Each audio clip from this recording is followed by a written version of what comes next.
Welcome. In this short tutorial, I'll be showing you how to convert XRP to USDT in Binance. All right. So before you can convert, just make sure that you have enough XRP. Okay.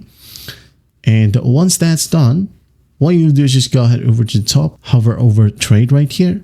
Okay. Now you got to find convert and a block trade. So just click on it. Wait for it to load. Either once it loads, just make sure that you're under the instant conversion section. Now we have here from. So you wanted to convert XRP. So just got to click on this drop down. Now find XRP. Okay. So just click on XRP.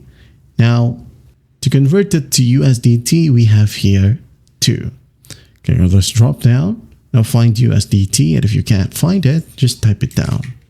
Okay. Click on USDT right here. Now, how much XRP would you like to be converted as USDT? For example, 10. Okay. 10 XRP will be converted to 20.41 USDT. Okay. Or this amount. So if you're happy with it, just click on preview right here and just click on convert. And in no time, you'll have your USDT from XRP. That is it. That's how simple it is to convert your XRP to USDT. You'll have your XRP right here under your holdings. I hope this video helps and I'll see you in the next one.